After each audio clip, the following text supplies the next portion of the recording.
If But do this we need works, new do we links? I need to can use guide the people to it? Yeah, will the old links work?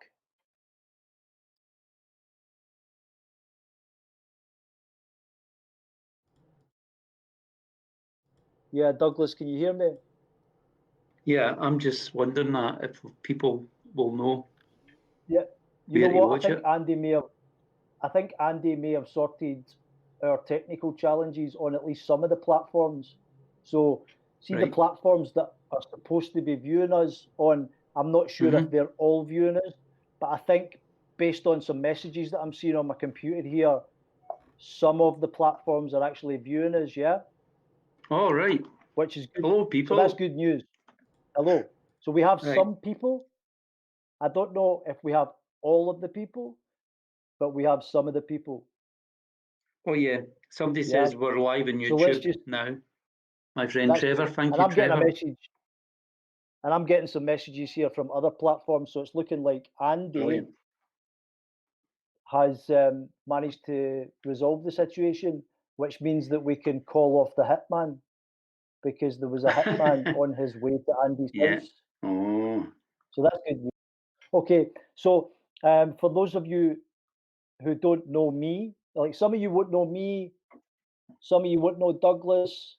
So I think the idea here is like what would be good is if like so I'll introduce myself and then you can introduce yourself and then we can kind yeah. of have a chat about why we're here type thing. Mm-hmm.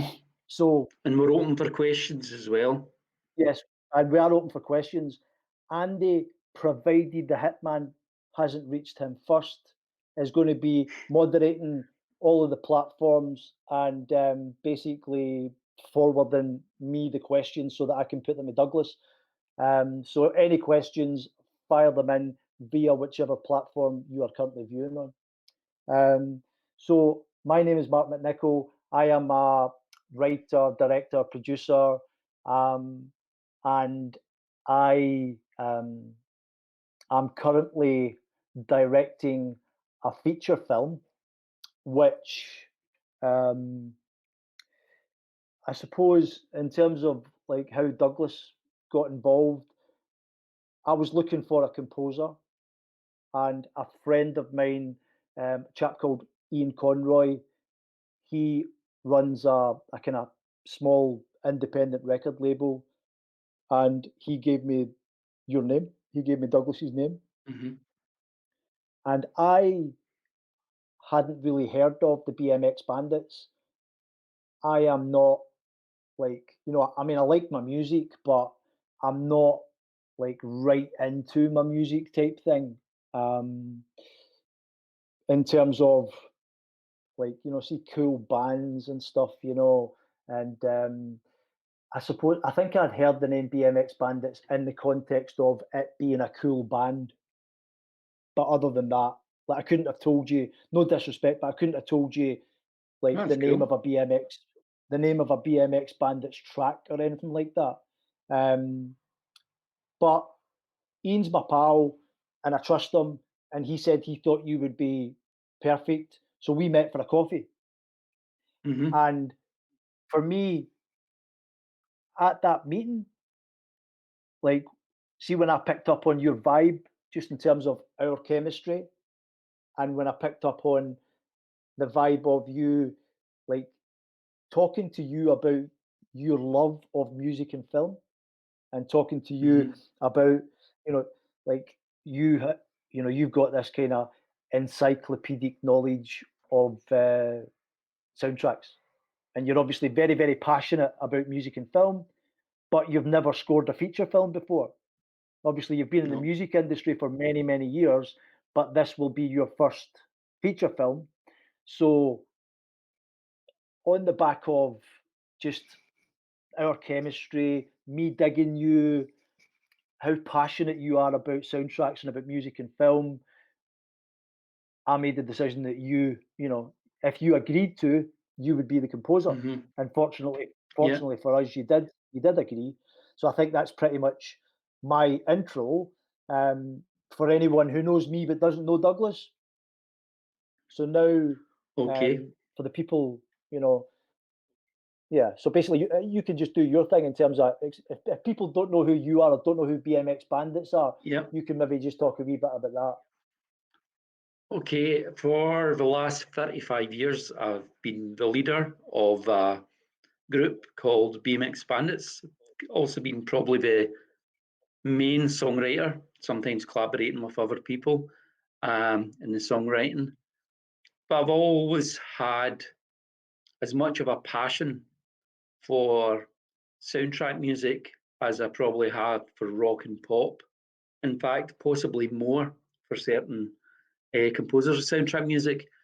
And certainly since the early 2000s, the output of BMX Bandits, the records we made, I almost thought of as being like music for movies that had never actually been made. They were never planned to be made. They were movies of the mind. They were still songs, but very much influenced by visual stuff, visual stimulus and stories that I was seeing in my head. So I think the first time I really remember music affecting me in a profound level and making a real connection was when I was probably just preschool and I was watching on the BBC The Adventures of Robinson Crusoe, and it had this incredible music and it made a real connection. And even when I was away from the program wasn't shown for maybe another couple of years. The themes in it I could remember pretty vividly. I could remember how they made me feel. They made me feel sad, but I liked it. And so I've always looked for those qualities in music, music that wasn't just there as a set of chords, servicing a lyric. It was the music and the arrangement and the sounds would be saying things that the lyrics alone couldn't say. And I guess that's how I see music in film very often operating. It's saying stuff or it's underlining stuff, or sometimes it's almost contradicting the things that the people on screen might be saying because actually what they're thinking and feeling isn't what they're saying. So I've always been really attracted to that kind of thing. So it's exciting. I've had songs of mine used in movies before, but not actually had the thing of being able to construct music specifically for a movie. And I read the script and I've read the revised version of the script and it really excited me. It seemed to capture or go for a lot of themes that I've always found very interesting as a viewer. But at the same time, I felt it was something new, a new way of looking at something and certain new ideas that I hadn't seen before. And there was also a lot of heart in it. So to me, I was like, well, yeah, this would be a great opportunity. Hmm. Yeah, I suppose like when I'm talking to you, like that first day we met for a coffee, and my mind's quite erratic anyway in terms of flying all over the place. But we talk about like soundtracks. We talk about your passion for soundtracks. Um, I don't have that. I mean, I can look back certainly at soundtracks that have had a big impact on me. I think Hmm. we spoke about Betty Blue. I think Betty Blue for Yeah. me was the first. It was the first soundtrack that I bought as an album and listened Yeah, I to it bought it as well. like as a standalone kind of piece of music. Hmm. If I look back in my life, there hasn't been many soundtracks that I have listened to for the sake of just listening to the album in the way that you would listen to any album. Betty Yeah. Blue was the first. Since then, like maybe Drive, Cliff Martinez. Hmm. I listen to that quite a lot. I mean, I'm not where you are in terms of this relationship that you have got with music and film. Um, Yeah, it's just, but like, I mean, that's the thing. It's different bits, and different people have different bits of it maybe attached more importance to.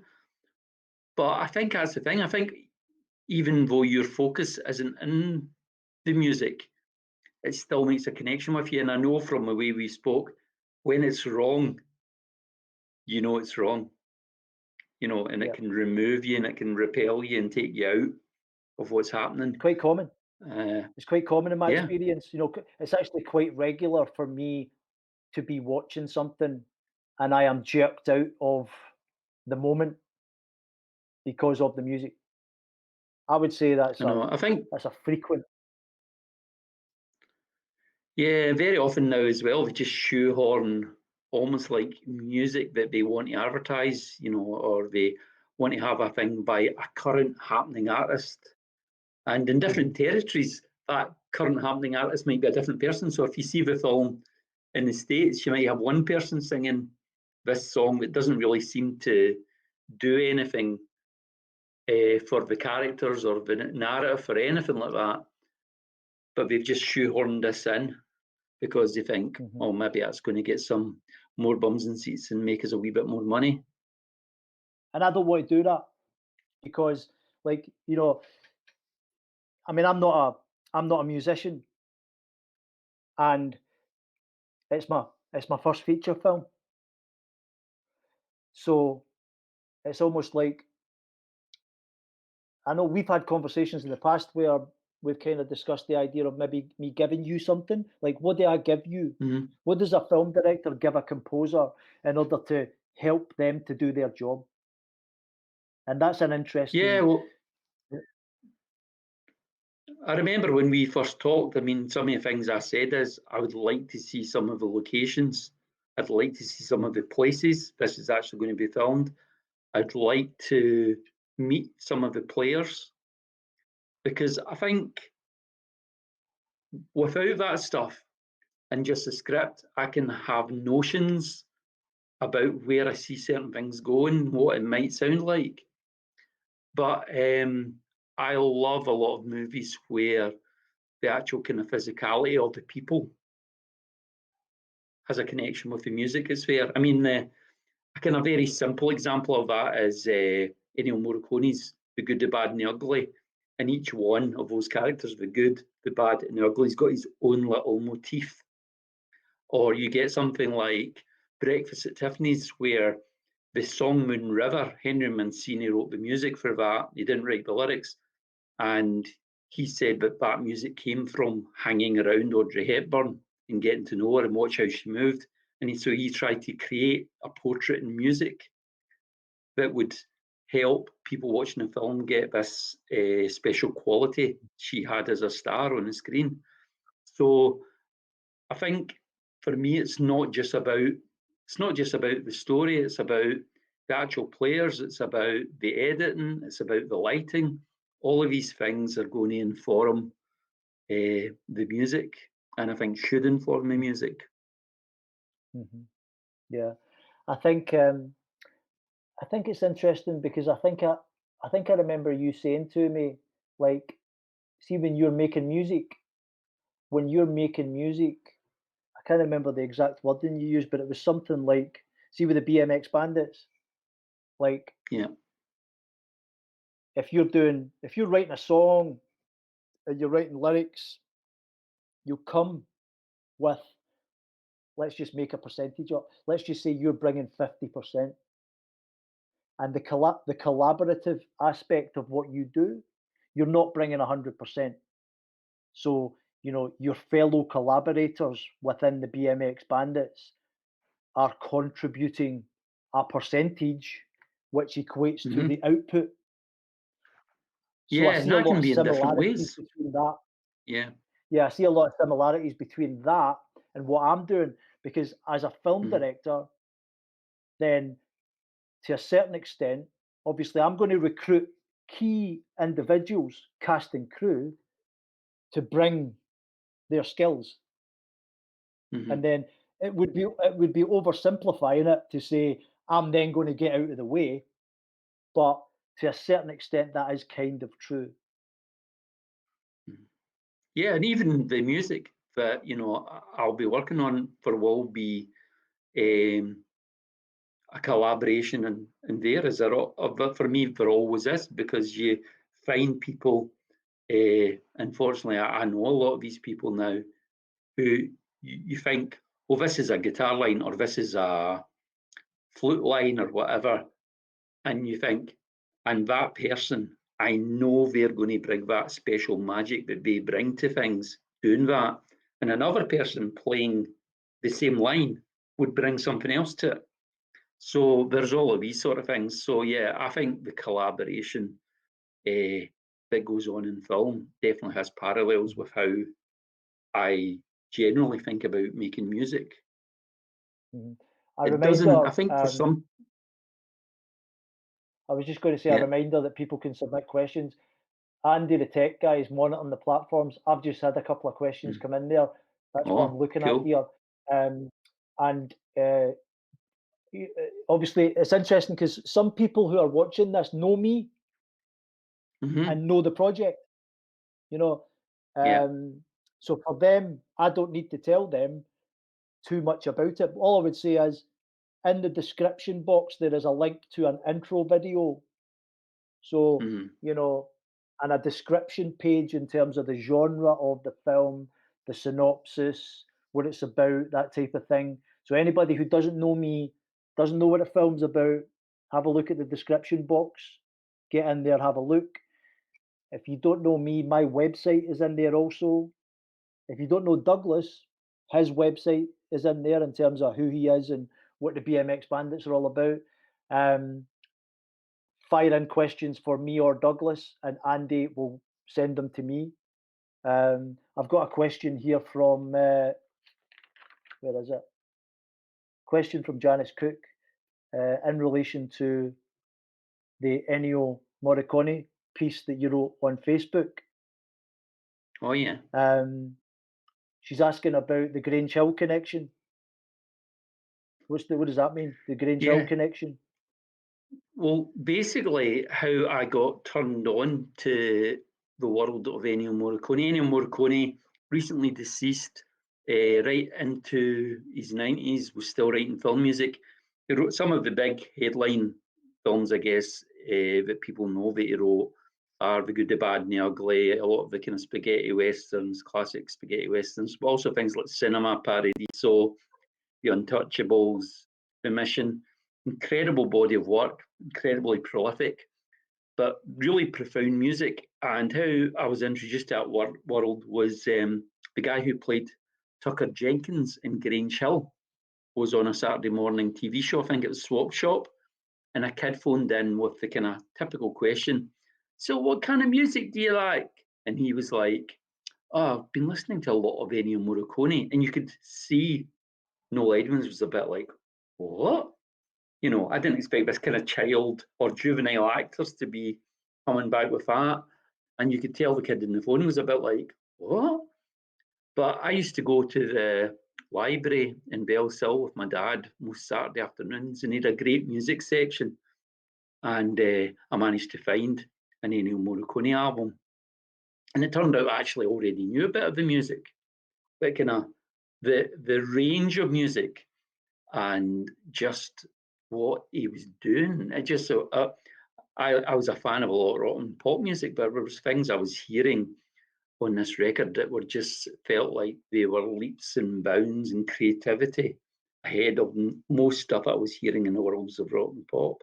And so, yeah, he's the guy. The Tucker Jenkins is the guy who introduced me to it, and I was actually at Ennio Morricone's first ever British concert, and he was sitting in front of me, and I never quite got the chance. I wanted to say, thank you, you profoundly changed my life, because that really was an incredible moment. Just it just made me think, you can do this. And you know, now I'll seek out movies that he's scored, and I'll seek out scores that you can't even see the movies very easily, just to listen, because every time I listen, it's like an education. You know, incredible work. Yeah. And what do you like? So Todd see Carty's the name of the see actor. as a composer who is in the process of writing an original score. I suppose this is a stupid question in some respects. I was going to say, how do you make it your own? How do you make it not sound like him, his work? I Yeah. suppose the answer is because you are you, and obviously you are going to create something that is yours. Well, I mean, that happens in music all the time. I mean, uh, I guess the most successful act of all time in the world of pop's the Beatles, and sometimes you would have Paul McCartney, and particularly in the early Beatles, trying to do his version of the Everly Brothers or trying to do his version of Little Richard. But even in the Beatles, they couldn't actually be Little Richard. They couldn't be the Everly Brothers, and they didn't really want to be exactly that. So you become a distillation of that, but all these other things as well.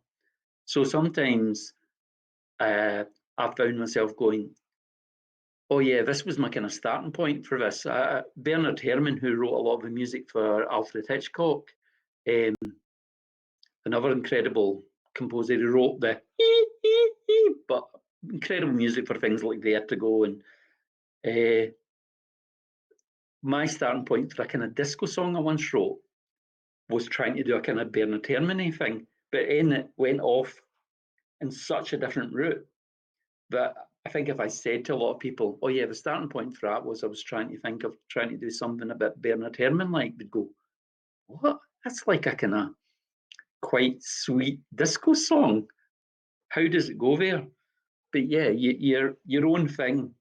And also the other thing is they've never had exactly the stimulus. They've never worked on this script with these characters, with you as the director and writer. And so all of these things, and just even people who are in my life, not necessarily even just the people I'm working with, echoes of them, Mhm. all these things are all going to be in there distilled in some way.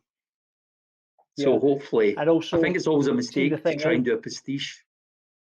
yeah, if your intention, like, see, when it comes to source material, like Yeah. whatever it is you're doing, if you're creating something, regardless of whether it's a feature film or a piece of music or a painting or a novel, doesn't matter what it is. When it comes to, the source material, everything has to come from somewhere. Hmm. So it might be fiction, Yeah. but friend of mine, shout out for George Gunn, playwright from Thurso. I co-produced an Edinburgh Festival show a few years ago, and I always remember George Gunn said to me, um, the irony, the irony about good fiction is that it has to be real, Hmm. you know?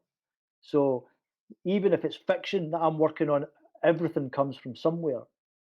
So Yeah. when it comes to things being based on or things being inspired by, when it comes to music, where I'm trying to get to is, see if I'm watching something and the soundtrack is a rip-off.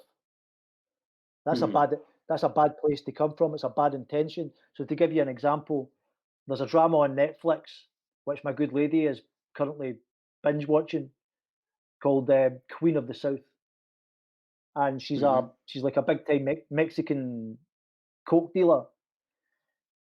And you know what? It's not amazing. Like it's kind of it's that type of TV that just kind of it's easy watching. It's not massively stimulating. They're drug dealers. There's a lot of people getting shot and etc.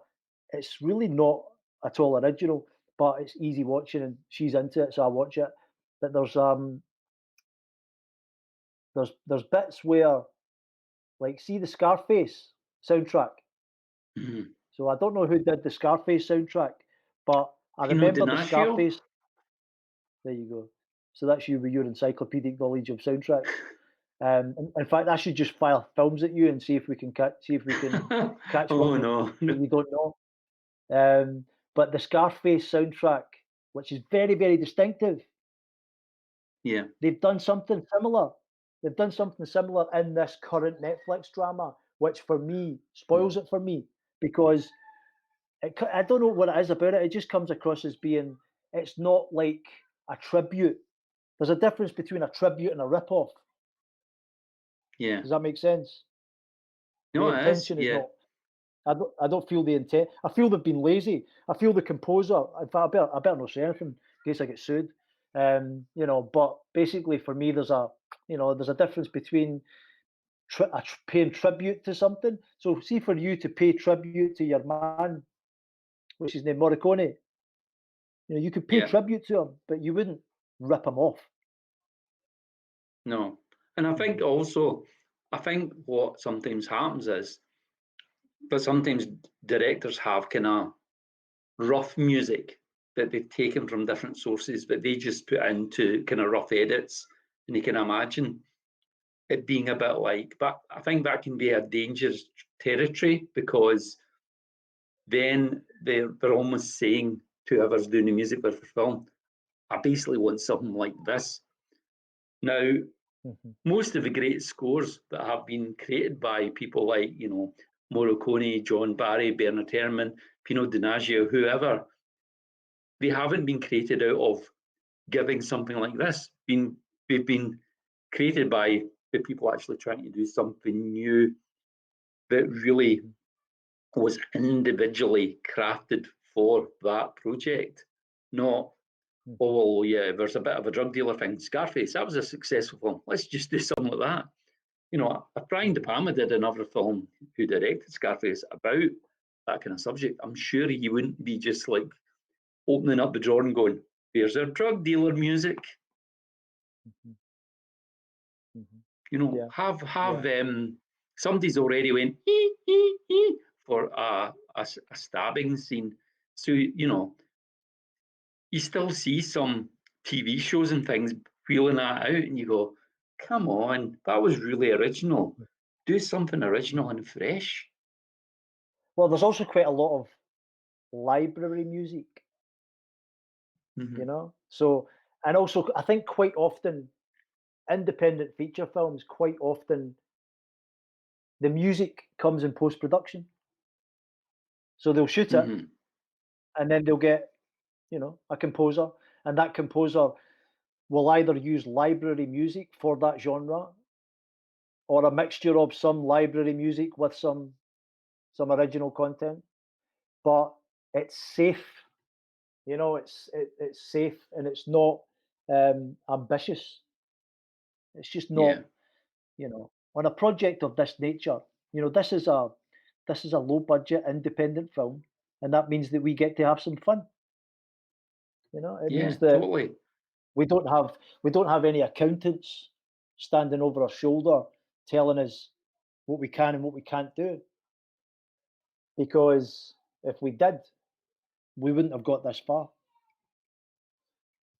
because And of for the so nature of many the project. people, it's when they replay favourite scenes or scenes that have very moved them or terrified them or engaged them in some way in their heads, they will hear that music. They will hear the Jaws. That was almost like I can't take my eyes off of you for a moment there, but they'll hear that music, or they'll think of the kind of kissing montage from the end of the Cinema Paradiso, and they'll hear that music in their head, and that'll be helping create the emotions and recreate the emotions in the head. It won't be just the memory of the images or the memory of what the characters were saying.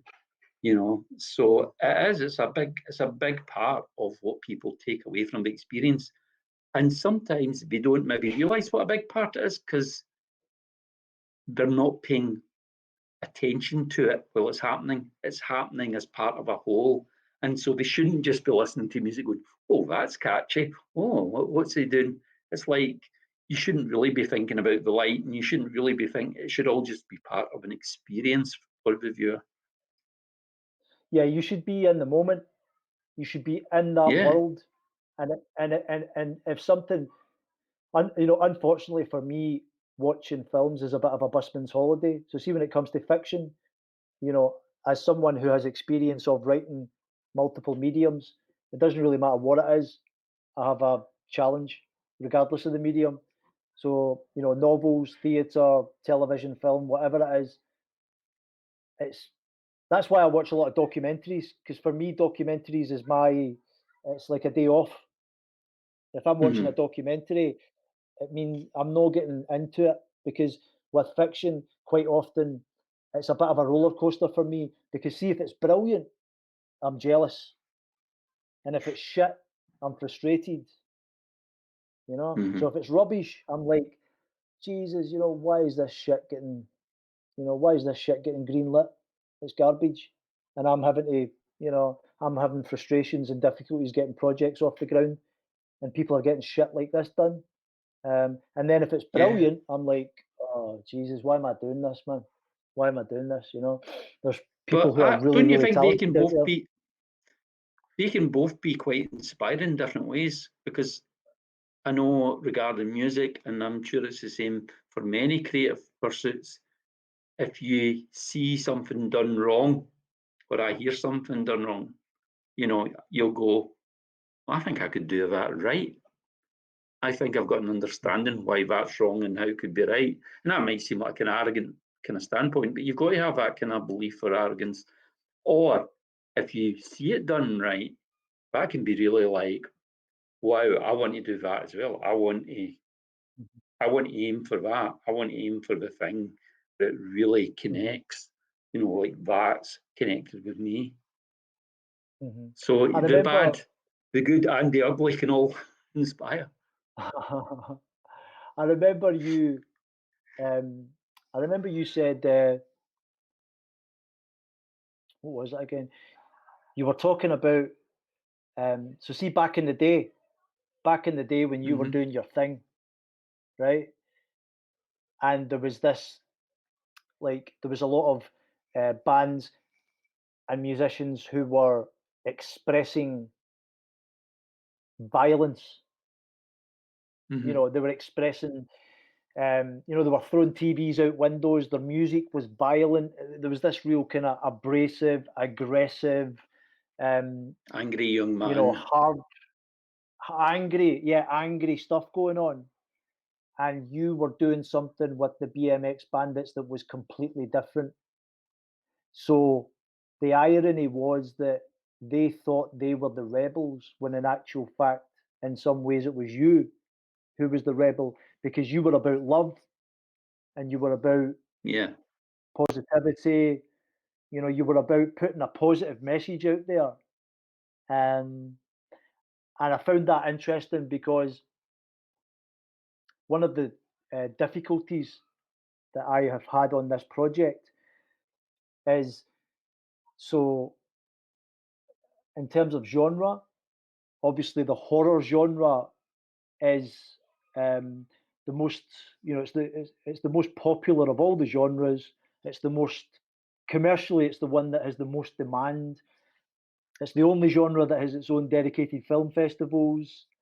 Hmm. Um, in our subgenre, in terms of paranormal, you know, activity or phenomena or however you want to describe it, um, as a result of my research, I wanted to, you know, as with any project, I wanted to research like what it's, you know, what is it? What is it all about? You know? So I Yeah. started to research paranormal. I went to paranormal things, you know, what do you call them? Like investigations. And I went to spiritualist services and I had readings done with mediums, etc., etc. And I realized 99% of the spiritualists who I interviewed had a real downer on film, in particular the subgenre of paranormal, because every single film, spirit is portrayed in an evil way, and that's not what we're doing.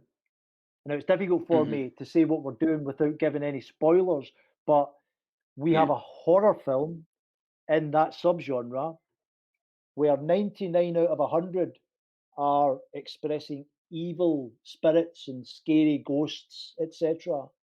And what we're doing is we're in the subgenre and we're owning it and we're saying we're going to try and scare you, but we're trying to do it in a way that is authentic.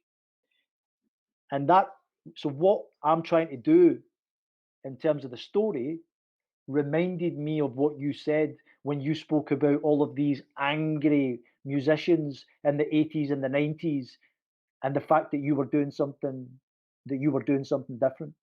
Does that make sense? It does make sense. And it's also interesting what you were saying there, because I think no matter where you stand And lots of people have got their things of like they don't believe it, or they could be persuaded, or they definitely believe. No matter where you kind of stand there, almost anyone approaching this kind of world is usually going in it because of love of some sort of way. They're generally not going, I'd really like to get in touch with this guy who was a complete arsehole, you know. And now he's dead, I'd like to get in touch so I can tell him Mhm, how much I hate him. It's it's usually mhm, people do it from something in their heart, a need in their heart. And we may doubt the experience, or we may believe not, or be curious about it. But the one thing we can't doubt is that actual thing, the need in their heart, is a real thing. mhm. And Well, as I say, one of the things that really attracts me about this story is I think it's got a lot of heart. And I think that mhm, some horror movies do have that, but it's not necessarily common mhm. across the genre to have something that also feels like it's from the heart. Well, when I was going through the research phase, like 99% of the spiritualists, I mean, we should also say, again, for people who aren't familiar with the project, one of the central characters is a spiritualist medium. So in order for me to write that character authentically, I did a lot of research in that area. And they all said that um, their belief is that the universe they don't dispute the fact that evil exists on what they would describe as the earth plane. You know, they Hmm.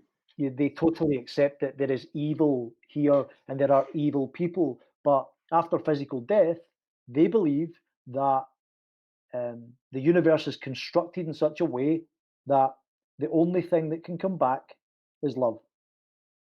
Hmm. So, evil, that means that pretty much every single horror film that's ever been made in the history of the subgenre of paranormal horror films is wrong in their eyes. Hmm. So I wanted to do something authentic.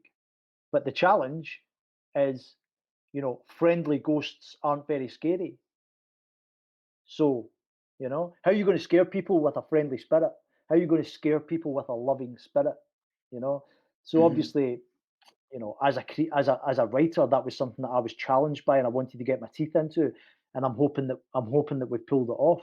You know, Hmm. um, but again, anybody that watches the intro video to the film will see that so it's a work of fiction. So at the end of the day, it doesn't matter how you feel about spiritualism, whether you believe that spirit carries on after physical death or not. It's a work of fiction, but it's inspired by an encounter that my mum had with a medium when I was a teenager. She worked in a chip shop. New delivery driver started and said to her, "I've got a message from your oldest." My mum said, "No, Mark's my oldest, he's still with us." And the medium said, "No, Angela's your oldest." Um, Now, what that complete stranger had no way of knowing was that the year before I was born, my mum had a baby girl that she called Angela that didn't make it. And this complete stranger told my mum, "Got a message for Mark from Angela. Angela wants Mark to know that he's got a big sister in the spirit world. She's always with him. She's his guardian angel." So to take that, that was I always found as a teenager, I found that to be a positive thing. I like Hmm. the idea of having a guardian angel, big sister in the spirit world.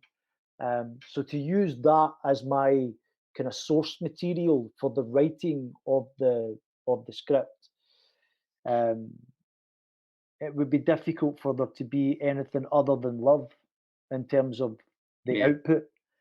But the connection to you in terms of your music, I see the parallel. I don't know if I've articulated them well, but I see No, the I think you have. parallels between see what you are still I mean, what you were doing and what you are still doing in terms of your output. Your output is about love. It's about Yeah. positivity. It's you know, but a lot of your peers, it's violent. Their music is violent. So what you're doing is similar to what I'm doing on this project, because hmm in this subgenre, most of my peers are creating work which, at its centre, revolves round about an evil spirit, evil intention. Let's give you nightmares. And Let's keep you up at destruction. night, etc. And destruction. Yeah, yeah. Yeah. I like things that offer hope. And again, I think this story, without giving away, it offers hope. And Mhm. that's not a spoiler. So that's always been something. Even sometimes people sometimes find it hard to see, but one of the films that we talked about was the film Don't Look Now, which a lot of people would Yep. think's got quite a downbeat ending, and in a way it has. Pino Donaggio, who did Scarface music, that was his first score, Don't Look Now. Um, that there's an element of hope in that movie as well, Mhm. which and that's I always I think look for that, whether it's a painting, whether it's a film, whether it's a book I'm reading, um, or music I'm listening to, that thing of there being some hope, because we know it's difficult. We know navigating the world and navigating life can be very difficult. But if we have if there's this is a good little metaphor, if there's a chink of light there, Mhm. no matter how small it is, you know, Mhm. uh, then there's hope. I think there has to be, and I think that even the darkest of stories, usually, as you say, even if it's just a chink, usually there is a chink of a chink of light. I mean, off the top of my head, the only uh, the only example I can think of where it was dark, dark, dark, and I didn't really see much in the way of light. Uh, did you ever watch what's his name? Kevin Spacey, was it House of Cards? Oh yeah, well I never really watched the American series. I watched the British original with Ian Richardson, which I was a big fan Right. of. Um, So see the American one, his character Frank Underwood is a despicable human being, and mhm, from my interpretation of him and that show, it was grim, man. It was like dark, dark, dark, and I still loved it, which is weird. I don't know why, but mhm. it felt like it was a completely dark, and there was nothing, there was no hope. There was nothing. To me, there didn't feel like there was any hope in that show, but I still loved it. But I Yeah, I think you're think right. in the I think. yeah, in the British version, there's probably hope in some of the other characters. The lead definitely has that real darkness in it.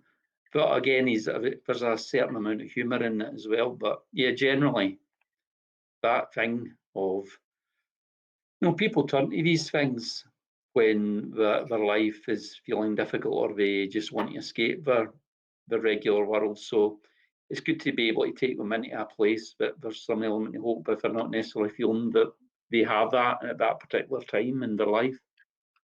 Mhm. Another question here from Yeah.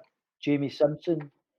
The question relates to um, so he had not heard much of BMX Bandits, but he saw a hmm picture of Kurt Cobain on your website wearing a BMX Bandits t-shirt, hmm and he's asking, Yeah. is that Photoshop or is it real? No, it's real. I gave him the T-shirt when Kurt was in Glasgow playing their last concert in Glasgow. It was Glasgow University. One of the opening acts were friends of mine and actually featured two people who've been in BMX Bandits at times. And Kurt had expressed being interested in liking, I guess, a whole bunch of bands from Glasgow. But probably BMX Bandits are part of that family of bands. People like the Vaselines, the Pastels, Teenage Fan Club, and ourselves. He was actively really into. He was a little bit younger than all of us, not much younger, but a little bit. And I had these T-shirts made, and I thought I'd met him before a couple of times briefly. I thought it would be a nice thing to give him as a gift. And Kurt was someone who was never backwards about being supportive of the things he loved. his favourite band, actually, probably in the world, was a band from Glasgow called the Vaselines. And, you know, he ended up covering a bunch of their songs. He was on a New York radio show relatively close to the end of his life. And the DJ said, if you could be in any other band, who would it be? On that particular day, he said BMX Bandits, which is a lovely thing. I think it might have been partly because he knew people who'd played with BMX Bandits, and he liked the idea that he knew they'd had fun in the band. He knew he wouldn't be in the spotlight, like they weren't in the spotlight when they were playing with BMX Bandits. I would be at the front and things. So I don't think it was just based on the music. I think it's based on almost that thing you're talking about, that he sort of maybe, I mean, I wasn't able to discuss this with him, that it would have felt like a safe and fun place to be. And at that particular time, unfortunately, in his life, I don't think he was feeling that he had that, you know. But yeah, so yeah, he was very generous in supporting the music he liked, and would visually go on front pages of magazines or on stage, you know, wearing T-shirts of the bands that he liked and he felt more people should listen to. You know, a good guy and I a mean, I very suppose, gentle, unassuming guy. like, see when you've got like, I mean, I can speak through personal experience. I mean, I had a normal job up until about 10 years ago, and then I gave it up. I worked in sales and marketing for IT and telecoms companies, and I gave it up to pursue my hobby, which was writing. Up until that point, it had been pretty much just, you know, evenings, weekends, short stories. Tried a couple of novels, ran out of steam, you know. Mm-hmm. But I made the decision that I was going to go for it. And over the last 10 years, um, it, how do you define success? You know, in terms of, like, if you're going to define success in terms of your bank account, then I am Yeah, an abject failure. Uh, if you're yeah, going me to too. define success in terms of um, like critical or commercial acclaim, then I'm not your guy, right? Mm-hmm. But if you're going to define success in terms of projects that you're proud to put your name on, so when I look at the last 10 years of my work, regardless of which particular project it is, you know, every single one of them I'm proud of, and that's Mm-hmm. meant that there's been periods where I've had to literally be homeless, and I don't mean obviously sleeping in the streets, but like, I mean, I stayed with one of my aunties in her spare room for like 18 months, and she, Mm-hmm. you know, she let me live there rent free. Um, and if it wasn't for her and my mum and you know, my siblings and Sarah, etc., I feel this feels a bit like an awards speech, as if I'm giving an award, you know, as if I'm being given an award and I'm thanking people. But the point I'm making is, you look at people like Nirvana and even Oasis, because obviously BMX Bandits, you were with Creation Records, yeah. So you had a couple albums Yeah, with Creation Records. yeah, Um, three albums. And Oasis in supported fact, BMX Bandits on a tour. I was just about to say that.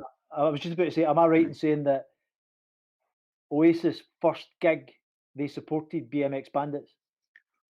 It wasn't their very first gig. They'd played gigs before, but the first time they went out on a tour, Alan McGee, who ran Creation Records and was very supportive of our music, saw this band playing in Glasgow. They were on a bill at King Tut's, way down the bottom of the bill. He signed them, and before they released any records, he wanted to basically put them out on a small tour. And just as a kind of opening act, because just, you know, getting used to doing that, living that way, seeing if it kind of suits you and how you fare with it. You know, it's actually a bit of a test, I guess, and a bit of a kind of rite of passage. And he said, would you take Oasis out on tour? I hadn't even heard them at that point, but, you know, I liked Alan an awful lot. I loved the guy, and again, I trust him, and I was very grateful for all the support he always showed to me. So without any hesitation, I was like, of course, you know, it's the least I could do. So yeah, they opened for us in a bunch of dates back in 1993 before they released any records, and they weren't even the band below us in the bill. They were the first band on. Like 15 minutes after the doors were opening, Oasis on stage, then another band, then us, and yeah, and then it didn't take them very long to go stratospheric. I was just about to say, I think I know the answer to this question, but in terms of how you define success, I think it would be fair to say that the fact that some of your peers from that from that era went on to to achieve stratospheric success in terms of Mhm. the commercial side of things and record sales. Um, I take it doesn't bother you.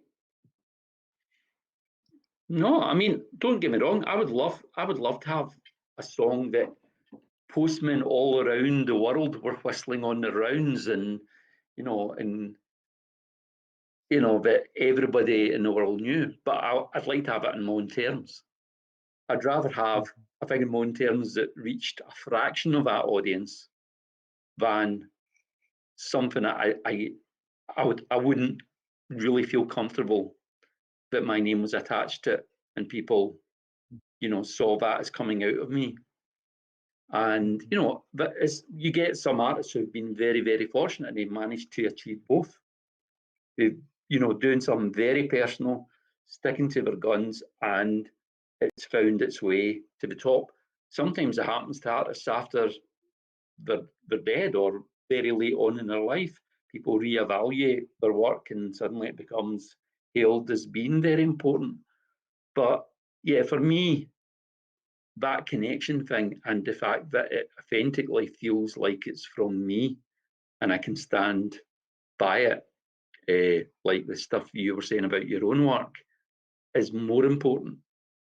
I'd mhm. love to have the other stuff, but if I had the other stuff, I'd be just almost as happy if that happened from some secret relative I never knew about leaving me a fortune or winning a lottery ticket. I wouldn't want to jeopardize the content of my work and what I believed in, if just to try and get a few more bucks and get a swimming pool. Mhm. I suppose it's I can't what's the word? swim. Integrity. Yeah. Yeah, I guess so. But as I say, I do think there's people who have been fortunate and they managed to. I'm not cynical about everybody who's had that kind of major success, but they've all sold out or whatever. I think there's definitely people with real integrity who, whatever it is, it has happened for, and I think that's great. I'm glad it does happen for some people who are good. Yeah, but it's also like I think that people need encouragement because see Yeah. the people see people, especially in the creative sector, where you're creating stuff, regardless of whether you're a writer or a musician or whatever it is that you do. See if you don't get the money, Hmm. or if you don't get the if you don't get the commercial or critical success, what kind of impact is that going to have on your relationship with your work? Because Yeah. like the difficulty you have is that there's so many of us in the creative sector, and the reality is that a very, very small percentage are making telephone numbers, Hmm. you I know? know. So Well, a if good that example. see if that's the I was just gonna say if that's the reason that you're in this game, then you're fucked. You know what I mean? Yeah, So you really there's need lots of to things like that. reevaluate. Yeah, there's also things like if you're only wanting to read good things about yourself, like in reviews and stuff like that, you're in the wrong game. If you're wanting a guaranteed, fortune, there's probably better ways to make dead sure you're going to get lots of money. But and lots of people drop out, and I actually think that's fine. There's people who kind of this has been a dream, and then they just go, it's just not working out. I'm going to go and get another type of job. I've got other things in my life that are priorities, and I feel that I need to put that to the side and do this. And I totally respect that decision. But you do get people Like Jarvis Cocker was one of these guys. I remember when we used to be doing month-long tours, and you'd be playing a small venue in Hull, and he'd be going, "Oh, with Jarvis Cocker and Pulpin here last night. Oh, when's he going to give up?" Because he was doing it for years and years and years. John Peel believed in him, and a few other people, but he didn't stop believing. He kept doing it. He kept being bloody minded about it, and then he was an overnight success after quite a lot of years, like After 12 10 years. years or whatever. I think Yeah. Pulp were going for years and years, and I think sometimes that's the thing. We've never had that level of success, but we're not quitting. We're not. Well, yeah, That's not why yeah. we're doing But it. the So other we're thing not going is, to give in. no, exactly. Exactly. It's not even a question of like people see, because I'm not a household name, people will like people who mean well, family, friends, etc. will say, "Oh, hang on in there, keep going." Hmm. Um, but why? Like, what is it? What is it that you're? Too many people are focused on what's up ahead, and they're missing what's happening in the here and now. You know. Hmm. So I. The irony is that, see, the more comfortable I become with the reality that I might never have commercial or critical success, the more comfortable I become with that, the closer it comes. So it's almost like, Yeah, in order to get something, you have to not want it. yeah. And It's also you're I think, liberated. Mhm. And I remember, so it's funny you should say reviews, because my very first review, for my very first stage play, I'll never forget it. And I wear it like a badge of honor, because it was a bad one. And I'll never forget, the first sentence. It was a review by a chap called Brian Donaldson from The Scotsman, and the very first sentence was, "There were moments during this stage play when I wanted to stab my eyes out with a pencil." You know, I've and I had love that. reviews like that. I love Yeah. that because, see, for me, like, I don't like, listen, like, I would like it if people like stuff, but it's more important to me that I get a reaction. It's more important Hmm. to me that there's a reaction. Or see, if you just like, see if you'd left before the end, I would have been more pissed off by that, But the fact that he actually stayed to the end, and the fact that he had such a reaction within him, it was a strong Hmm. reaction. I was actually quite proud of that. Yeah. Our very first review as well was, "This possibly could be the worst record ever made." And I used to carry it about and show it to people. And I think they thought I was daft. But again, I would have loved it if the guy loved it. But I was just like, Yeah, well, it made them react, and that's yeah, and that's it. Sometimes that's half of the battle. If you can actually yeah. make, we're talking about making a connection, and that's making a connection as well. Yeah. I've got another question here. Oh This one is from Kevin McVeigh. Um, did anyone, like, you've never scored a feature film?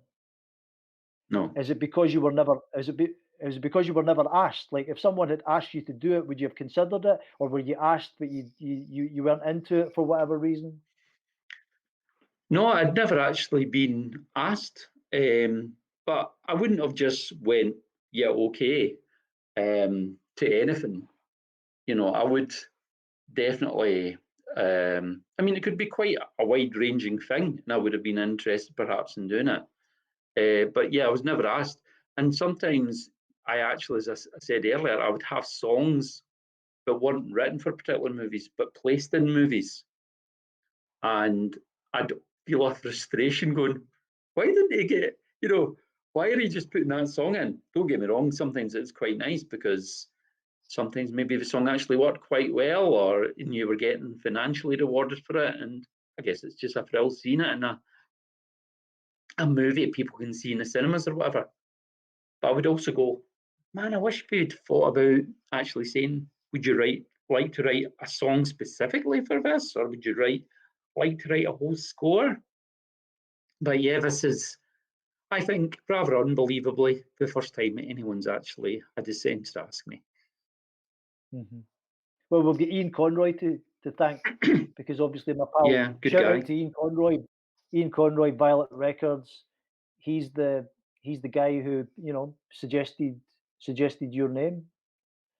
Hmm. Um, but I think that, listen, see, at the end of the day, from my point of view, because it's my first feature film, there's an element of, it kind of makes sense for me to go with a composer who's got, multiple feature films under their belt, and they can say to me, okay, listen, this is the way this works. I've done it this number of times before. This is a kind of formula that I use. It works very well, and then I could step into that, and it's almost like a dance Hmm. between me and them, and it's a dance that they're very familiar with. Um, or I could just fuck that off and basically just go with my gut, which is, um, obviously you're massively experienced in terms of the music business. You've had a band since the '80s. You've produced multiple albums, and you've done very well. Um, so, and you've got this encyclopedic knowledge of soundtracks and passion for soundtracks. So, um, and we have this. I felt this kind of connection with you and chemistry. So, Hmm. I would rather have that than go with someone who had multiple feature films Hmm. under their belt, but lose all the other stuff, Yeah, if that makes sense. it does make sense. And, even uh, people who made lots of films, the other day I was mentioning Otto Preminger, who made lots of movies. He tended to pretty much always go for first time composers. Not necessarily first time composers, as in they hadn't written any music before, but people from different worlds who'd never written for film. People like Quincy Jones did his first score doing an Otto Preminger film. And I think he just thought they're going to bring something new and fresh, and that is going to bring a new thing. And there are certain people who are movie composers who I think are very gifted, very talented, but it's almost like they have a thing that they start to do. And it's almost like you hear the score and you go, well, I know who this is. And it's not because it's exceptional. You almost know who it is because it almost sounds like they're maybe being a little bit lazy and they're giving what they do by numbers. I Yeah, quite like like the dot to fact that dot. you would, yeah, you could hear Ennio Morricone scores, and if you really knew Ennio Morricone, you'd maybe spot certain things, but they could be so radically different. You know, well, certain movie composers, they pretty much give, and maybe that's what some of the directors are looking for. They want a known quantity, but they give variations on a theme for pretty much everything we do. Yeah, another thing you reminded me of when you were talking about, so I am not what would be described as a technical director, in the sense that, like, see, when it comes to cameras and Mm-hmm. lenses and lighting and editing, see all of those technical fucking gadgetry, equipment and software, etc. That's not my wheelhouse. You know, Mm-hmm. as someone who comes from a background in writing, novels and stage plays, and screenplays, my kind of area of expertise, I believe, is on the writing. So, you know, the story world, the characters, the themes, the structure, those types of things. That's where I see myself as being, um, most comfortable. But one of the great things about the role is that that's why you take on specialists. You take on specialists to bring their Mm-hmm. expertise and to bring their skills. Um, so that doesn't concern me. It doesn't, the fact that I'm not technically a gadget freak or an anorak when it comes to the equipment and the software and stuff is not a concern for me because obviously the right people will be in place to handle that business, Mhm. etc. And it reminded me of you talking about the fact that you um, don't play an instrument, Yeah. and the fact that when it comes to you creating your music, that's not your thing is the writing of songs and being a vocalist is Mhm. that's your wheelhouse. So Yeah. that I is mean, another even kind of parallel. Mhm. And it's hearing what other people's voices might do, not just my own voice. And their voice might not even be their voice. Their voice might be an instrument. So it's kind of, I guess, like, when you're casting your characters, think to yourself, well, I know, someone who I know that I can work with who has these skills that I don't have and will bring something special to it. So, yeah, By the way, hang on a minute. again, Sorry for interrupting. yeah. Can you hear me? Sorry for interrupting, but Yeah. you reminded me. So I had to interrupt because you reminded me of the fact that you're not a bad actor. I saw you in a feature film. Hmm. What was the name of that feature? Is that how much It's acting have called you done Viglia. actually? Is that the only film you've been in? Biglia. I've been in a couple of other short films kind of quite a while ago. And when I was in my teens, I used to be involved in a drama group, which people like Billy Boyd, who went on to be in the Lord of the Rings films, and various other people who went on to have, some sort of levels of success in Scottish TV and stage, were involved in as well. And so I did a bit of acting then. I was in a couple of kind of almost educational films when I was a teenager, but I hadn't done any for years. And So is the that the only director of feature film? that Is film, that the only feature film you've done?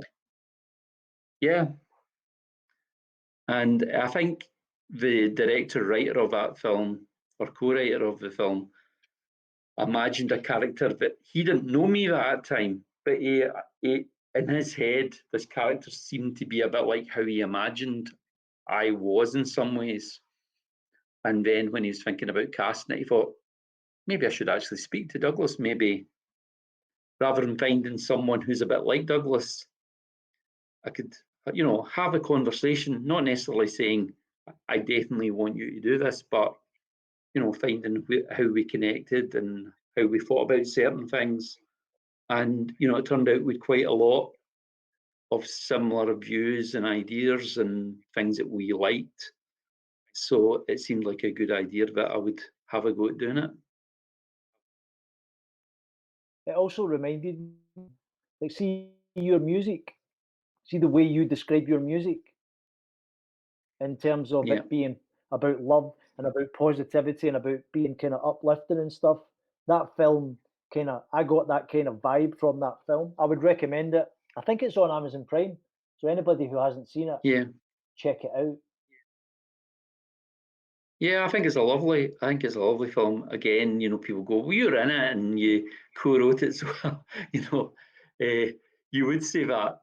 But if I was in something and I was disappointed by it, I wouldn't be saying that. I'd be trying to Yeah. make sure people walked by it. I've got another question here from Hugh asking, um, did Alan McGee Creation Records say that he thought the BMX Bandits were a joke group? And why did he say that? Yeah, well, that's actually like half of a sentence or half of a statement. Uh, Right. I mean, he was interviewed about the band that he ended up being a massive supporter of, and we'd been going for a few years before we signed to Creation Records. And I think because there's so many bands about, Alan was sort of aware of the name BMX Bandits, and he was aware of certain, maybe he'd seen me talking on something or heard me on the radio talking about something, and he knew I had a certain amount of humour in my presentation. And so he'd made certain assumptions about what he thought BMX Bandits would be. and it wasn't necessarily his thing. And then he actually heard BMX Bandits music, and then went and investigated more BMX Bandits music.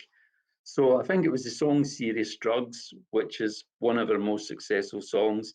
He heard that and he was like, what? I thought they were a joke group. This record is not a joke. This is a great, interesting, quite individual record. And then he almost took it on as a mission to say to the rest of the world, they're not a joke group. You should listen to this. There's something behind what BMX Bandits are about. And I guess even the name sounds kind of humorous and light-hearted. So yeah, he said that, but that was only part of the story. Interesting question from Ian McPhee here, because it's something that we had discussed as being a possibility, turning the soundtrack into an album. I mean, Yeah, that's something obviously we I had think it's discussed as being a possibility, but it's mhm. difficult to talk about an album if it. Well, I don't know. I mean, it's difficult for me to talk about an album because I'm not a musician, but a soundtrack that doesn't exist. Obviously we're in the process of shooting the film. You're in the process of, kind of coming up with the score. So I suppose, could we say it's a definite possibility? I think so. It is a possibility, obviously, but who knows where things lead you. But I mean, a lot of my favourite movie scores, probably almost 50-50, I found through seeing the movies, but there's probably another 50% of my favourite movie scores I heard the music first on albums or on collection albums. And a lot of my favourite albums of all time are movie scores. And but with some of the composers, even I don't necessarily totally care for the movies, but I love the score. Mm, It's like the people did an incredible job and elevated, you know, things. If there'd been another score there, you'd maybe go, well, I don't know if this is that great. But yeah, I would like it to happen, and I think I can imagine that there would be people out there who have the confidence that there'll be people out there who would like to have that. Because again, the other thing is listening to the music will help conjure up things that they enjoyed in the movies and emotions they felt when they watched the movie and things like that. So it's not just about a connection with the actual music, it's a connection through the music and through the movie. I think it's a way of kind of reliving some of those things, if he could have the album. mhm. We spoke about, so when I'm writing, it kind of depends what it is, but often I will have Spotify on and I'll be Mm-hmm, listening to.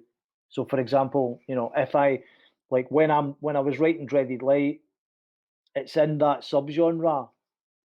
It's in that kind of paranormal subgenre. So I would go into Spotify and I would open up. There's loads of soundtracks in Spotify. I would open up, some scripts, sorry, some soundtracks in that in that mm-hmm. space. And we spoke about. I felt a bit guilty because I don't, as someone who is not in the music business, I don't know how accurate this is, but is it fair to say that Spotify takes the piss out of artists and doesn't pay them a lot of money? The amount of streams you would have to earn any reasonable amount of money from streaming is, you get people who have written about it saying, things like they're people who sell millions of records, and even the money that they're getting in from streaming is tiny, it's minuscule, and it's a real problem because it's such an attractive thing, such an attractive thing to have all this music at your fingertips. And I don't blame the consumer or the fan for that. I think it's just, I don't know how it's going to happen, but I think it's the people running the business model. It's, in a way, it's almost counterintuitive because it is a bit like well, we're making all this money, and we're getting away with it, so why should we change things? Well, it's a bit like in the old days when the greedy businessmen mined hard, hit the oil fields hard, and then there's none left. I think if you treat music and musicians in that way, you're going to reach a point where people making really interesting quality music are just going to find it difficult to survive and flourish and make, interesting new art. So in a way, it's kind of they're almost, they're destroying their Amazon rainforest or whatever. There's only so much of it, and you need to actually nurture these things. So they've got to, as record companies did in the past, with varying standards, they should be nurturing artists rather than, just exploiting them. Mhm. I think I often feel like the music business and the kind of television and film business in some respects are on kind of parallel trajectories, but at different levels when it comes to. So the obvious comparisons would be piracy. Piracy Mm-hmm. is something that has had a huge impact on both the music business and television and film. But I think that the Spotify model eradicated probably most of the piracy challenges that were being faced Mm-hmm. by the music business because Yeah. consumers like me, I'll pay them £15 a month or whatever it is to get. I mean, my Spotify, if I go looking for something, 9 times out of 10 I'll find it, and I'm paying them 10 or £15 a month. And it's to Mm-hmm. me as a consumer, so as an artist, I feel bad because I feel like I should be just buying their album if I dig the music. But as a consumer, I feel I like to just have one payment and one platform. Now, where I Mm-hmm. think we're headed when it comes to television and film is in a similar. We're not there yet, obviously, but I think we're heading in a similar direction because at the moment, I pay Virgin for my cable TV, and I get my Sky Sports, my BT Sports, my Sky Movies. I pay Netflix. I pay Amazon Prime. I pay BFI. I mean, I'm paying all these different subscriptions, and yet still, Sarah wants to watch The Invisible Man, Mm-hmm. and I need to pay them. They want a tenner. Virgin, Virgin or Amazon, or I'm paying out a fortune in subscriptions, and they want money. They want money for me to watch a film. They want me to pay 9.99 or whatever to watch a film. So it's unacceptable. Consumers are pissed off, rightly so. And I think the direction that it's headed in is I think there will be a Spotify model for television and film, whereby, internationally there's just going to be one of the big boys will come in, like Apple or Netflix or whoever it is just going to come in and say, right, there you go, give us £100 a month, right? And you can have everything in the world, the whole lot, 99, 99 times out of 100. If you're looking for something, we'll give it to you, and it's going to cost you £100 a month or £50 a month or whatever Mm-hmm. that price point is. We're not there yet, but I think that's the direction that we're heading in.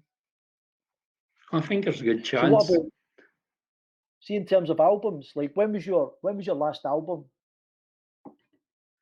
Our last album was released in 2017, and it Right. was released on digital platforms, but also on vinyl and CD. And the vinyl sold out. What a lot of labels tend to do now is we do a limited pressing of the vinyl, uh, because we are aware that there's just some people out there, they want to have this thing that's a beautiful object. Listening to records on an old record player or a really nice record player, it does have a different quality about it. There's a whole thing of even just that needle going on the groove and the little crackle and things and the warmth. Yeah, the vinyl tends to do very well for us when we've made recent records, and a bunch of our old records. There's an album called My Chain, which is my personal favourite album that we've made. It's been released on vinyl for the first time because it came out in an era where CD was so much the prevalent form. And I'm really chuffed. And other old albums are maybe getting reissued in vinyl as well over the next couple of years. But yeah, we'll hopefully be So making have you got any a new plans for album soon future? as well. Right, so you've got Yeah, plans then. So definitely. basically, you're hoping to make a new album soon. Yeah, Good. I mean, obviously, planning to. like, see pre-pandemic. See pre-pandemic, did you Mhm. do much gigs? Because obviously nobody's doing gigs. But We pre-pandemic, did you do many? we did gig. We didn't, like in the old days. We would go on tour for a couple of months or a month or whatever at a time. We don't do that anymore. We would tend to do things like be quite selective at what gigs we were doing. Maybe play a couple of gigs back to back occasionally. Sometimes we'd go down and play a festival as a one-off or a gig down south as a one-off and try and make it a really special event. So we were kind of selective, but I think in 2019 there probably would have been somewhere about between 12 and 15 shows, which isn't a lot. But as I say, we wouldn't think of it as just like another town, another show, another town, another show. We would be trying to make each of these shows a special event, rather than just another show, another town. And how many are there of you? How many BMX bandits are there currently? Well, it's a strange thing because we don't fit the model that's usual of a group and it's this X amount of people and it's exactly these people. You could have went to 5 different BMX Bandit shows in 2019, and each time it would have been a slight list of people. I sort of think of BMX Bandits as being a sort of extended musical family, and I'm always there. And there's people who are going to be there pretty much most of the time, but there's also going to be people who people might think of, well, they were in the band in the 1990s, but they're playing guitar with them tonight. Where did they come from? But it's for me, as I say, it's an extended musical family, and sometimes I'll turn to people who don't work with BMX Bandits much now, but we've got a particular show coming up that I think it makes sense that they would be part of that BMX Bandits family on stage for that night. My So it's a one floating of my number. aunties, one of my aunties, I told you about the auntie who put me up in her spare room Yeah. for a year and a half, Elizabeth. She, it was by pure coincidence. So one of my pals, Ian Conroy again, um, he invited me along to a Mick Head gig at Oran Mhm. Moor, and he, yeah. So I'd never heard of Mick Head, so I went along, and by pure coincidence, discovered that my auntie Elizabeth was also going because she was pally with Jim McCullough, who Mhm. is a BMX bandit or was a BMX bandit. Yeah. Yeah, he was a Um, founder member of BMX Bandits and has continued to play yeah, with us for a lot. and that night he was supporting Mick Head. So me and my Yeah. auntie didn't even know, but we were just coincidentally at the same gig because I was there to see Mick Head and she was there to see Jim McCullough. But it's Yeah. interesting because, like, so BMX Bandit seems to be a name that is linked to other. So people have been in the BMX Bandits and then they've went off and either joined or set up other bands. So off the top of my head, Teenage Fan Club, Soup Dragons, um, and other bands. Yeah. BMX Bandits went off and set up other bands. Yeah. And some of the bands maybe started about the same time as BMX Bandits. Sometimes it happened afterwards. But yeah, a lot of people continue almost to have parallel careers because a lot of the people who've been involved as players in BMX Bandits, I might be at the front of the stage are very creative individuals who don't want just to be playing Douglas's songs or songs that maybe they've even collaborated with. They've got their own thing to say as well. They've got their own stories to tell, and so it's great, and I really love it.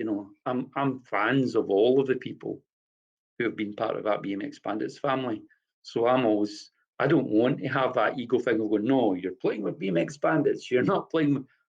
I love the fact that, I've got all these people who make really great music in their own right. And I go and see them and go, wow, they're great. And they play with me. It's a nice thing. And, it makes you feel a sense of confidence against. I think, I mean, like, I suppose just to remind people who are either watching live or are watching this by recording, some people some people don't know me, but they know you. And obviously, for those people, in the description of this box is my website, markmacnichol.com. You can go there. There's also a link to the crowdfund page. You can go there, watch the intro video. Yeah, watch the intro video, get a sense of what the project is about, the ways in which we believe this is different. We're trying to do something a little bit different. If you know me, but you don't know Douglas, then you want to be checking out his website, which is also in the description box. Off the top of my head, I think it's bmxbandits.net. You're right. And I mean, I think we've had a very comprehensive conversation. I wanted to try and capture a bit of, see, when I met you that first time, and having since met you and had good chats with you, I wanted to try and, get that across to people. The fact that you're such a cool guy, talking about, just talking about BMX Bandits. I think BMX Bandits, I didn't really get it. I didn't really understand. Like, when I first met you, to me, you were just a cool guy who'd been in the music business for a long time, and who I felt a chemistry with, and who was obviously doing things their own way and kind of didn't really give a fuck about what everybody else was doing or what the establishment was doing or wanted them to do and stuff. So I kind of wanted on a stream to give people a sense of that. So we've spoken a fair bit about BMX Bandits. We've taken questions. You've spoke a bit about your love of music and film and some of the different composers and albums that have influenced you. Can you think of anything that we have not covered today that we should have covered? Well, you mentioned very briefly there, we haven't mentioned much of it, and I'm sure you can reinforce the details, and they are in the description.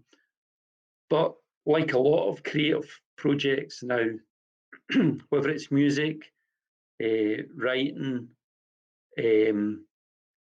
or making films, one of the things that sometimes, and I think particularly sadly in Britain, with a lack of support sometimes for the arts, support needs to come from somewhere. And of course, I think everybody understands that not everybody is in a place that's comfortable to give us support. But I do think there's people out there who'll probably have the thing, hopefully, that they go, well, I want to see this. And one of the ways that they can help make that a reality is by obviously going to the crowdfunding thing and showing some support. And another way, if they don't feel that they can do that themselves, is just spread the word a bit about the project, and maybe other people will become engaged by it. So, I think there's collaborations that will be happening in making the film. There'll be collaborations that will happen making the music for the film. But there's also a collaboration between people who go and see the film or want to see the film of a different type. It's people who are passionate about these things, sometimes are the people who actually make it possible for us to be able to actually follow through and make the things a reality. So yeah, that's one thing, definitely I think it's worth just to remind people that no matter if it's actually you're in a position that you feel you can financially support or you can support in other ways, support from other people is always very much appreciated and important. Yep. That was very eloquently put, Douglas. I think it's important that you highlight the fact that we totally understand that some people are skint and some people don't Mm, have the capability to support a project financially. See, on that basis, it doesn't cost anything to share. You know what I mean? Like, yeah, see, just to click the link, share on Facebook, share on Twitter, share on whatever social media you use. That type of support in terms of spreading the word is as important as the financial support. Um, the only other thing, we haven't spoken much about Dreaded Light, you know, yeah, because um, I'm very sensitive about spoilers because yeah. I I mean think you've that's read the important. script, so you know, yeah, you know, obviously we're trying to Mm, fuck with people, you know what I mean? So I'm very sensitive about spoilers. All I would say is uh, it's a work of fiction, mhm, but one of the central characters is a spiritualist medium. So there's a lot of work being done by me in terms of researching spiritualism and that whole mhm, thing in terms of the continuation of spirit after physical death. yeah, Now, it's not a documentary and it's not you know, a corporate video for spiritualism. So the point that I'm trying to make is that the audience does not need to have any particular position when it comes to spiritualism. It doesn't matter whether you know, like if you believe that the spirit ends with physical death, that's totally cool. You know what I mean? If you mhm, believe it carries on, that's totally cool. Some people have been getting a bit. I think some people have been getting a bit confused by some of the messages I've been getting sent on the basis that if they don't believe in the continuation of spirit, then this is a project that they could not support, which is not the mhm, case because it's a work of fiction. So it doesn't matter what yeah, it doesn't matter what your it doesn't matter what your position is on that topic. Does that make sense? yeah, totally. Um, so I think basically that's it then. I would Yeah, like to it's take been the great. opportunity to thank you, Douglas, for taking the time to chat with us, and for everybody for all the BMX Bandits fans out there who don't know me, it's an absolute pleasure to meet you, and thank you for loaning me Douglas for a couple of hours. And It's been a pleasure. Thank you, just and I'm watch this sure space. we'll be doing other things as things go on.